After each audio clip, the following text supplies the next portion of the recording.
आज आमच्या बिल्डिंगमध्ये एक बर्थडेचा प्रोग्राम आहे, सो मला तिकडेच जायचं आहे. त्यासाठी मी असं सिंपलशी रेडी झाले. कसा माझा हा लूक वाटतो तुम्ही मला कमेंटमध्ये नक्कीच सांगा. त्यासोबत इकडे परीलाही मी छान-छान असं रेडी केलंय. ही मॅडम तर आमचे गिफ्ट घेऊन ऑलरेडी रेडीच आहे. थोड्या वेळात आम्ही बर्थडेच्या ठिकाणी पोहोचलो. इथे सगळे जमले होते आणि खरंच हा क्षण खूप खास असतो, की आपण एका प्रोग्राम निमित्तच सगळे एकत्र येतो आणि आपण कोण, कुठले, आपले गाव सोडून शहराकडे कमवायला आलेलो आणि आनंदासाठी खरंच कोणताही धर्म नसतो.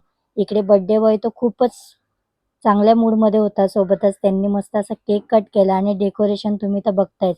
खूप छान डेकोरेशन होतं इथे. मस्त असं बर्थडे झालं सेलिब्रेशन. ह्याचा पहिला वाढदिवस होता हा. आणि इकडे बघा, सगळ्यांच्या अंगावर जेव्हा हे स्प्रे उडवला ना, इतक्या छान दिसणाऱ्या सगळ्या जणींचा एका मिनिटात सगळा लूकच चेंज झाला. सोबतच इथे आम्ही छान असं गिफ्ट दिलं आणि मस्त जेवण होतं. जेवण करून घरी आलो. दुसऱ्या दिवशीची सकाळ मात्र माझी खूप हार्डली गेली. माझ्या पाठीमध्ये ना खूप अचानकली चमक भरली, जी की मला हलूसुद्धा देत नव्हती.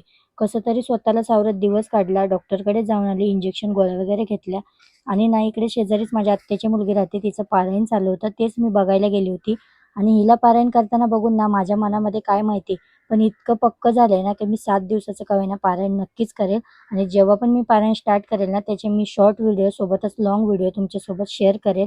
तुम्ही माझ्या व्हिडिओला सपोर्ट करा आणि व्हिडिओ जर माझे पारायणाचे बघायचे असतील तुम्हाला, तर चॅनलला सबस्क्राईब करून ठेवा. इकडे मी स्वयंपाकाची तयारी केली संध्याकाळच्या. संध्याकाळच्या स्वयंपाकात तर मी वांग्याची भाजी आणि भातच करणार होती, कारण माझ्या पाठीमुळे मला चपाती करणं शक्यच नव्हतं. त्यामुळे मी इकडे भात लावून घेतला आणि वांगे कट करून ठेवले. इकडे वाटण वगैरे केलं होतं. भाजीला फोडणी द्यायला घेतली आणि परीलाही बरं वाटत नाही. तिलाही खूपच सर्दी झाली. आता ही पोरांना इन्फेक्शन असं होतं ना स्कूलमध्ये एकालाही सर्दी झाली ना, तेच इन्फेक्शन सर्वांना 4 जणांना ते भिनतं.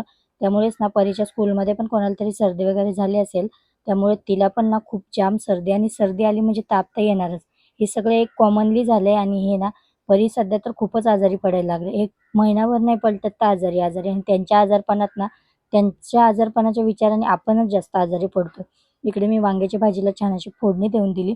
त्यानंतर भात पण रेडीच होता. पण आता सोबत असं झालं ना, का परीच्या पप्पाला जास्त भात खाण्यामध्ये अजिबातच इंटरेस्ट नाही. त्यामुळं मग त्यांच्यासाठी मी चपातीचं पीठ होतं फ्रिजमध्ये, ज्याच्यात 2 चपात्या होऊ शकतात अशा मी त्यांच्यापुरत्या 2 चपात्या लाटून घेतल्या. कारण जे माणसाला जी गोष्ट खायला आवडत नाही ना, त्याचं मन नाराज करण्यापेक्षा म्हटलं चला 2 चपात्या तर आपण लाटू शकतो. मग मी इकडे त्यांच्यासाठी 2 चपात्या केल्या. त्यानंतर आम्ही सर्वांनी मिळून छान-छान असं जेवायला घेतलं. खूप सुंदर जेवण झालं होतं. चला तर मग बाय.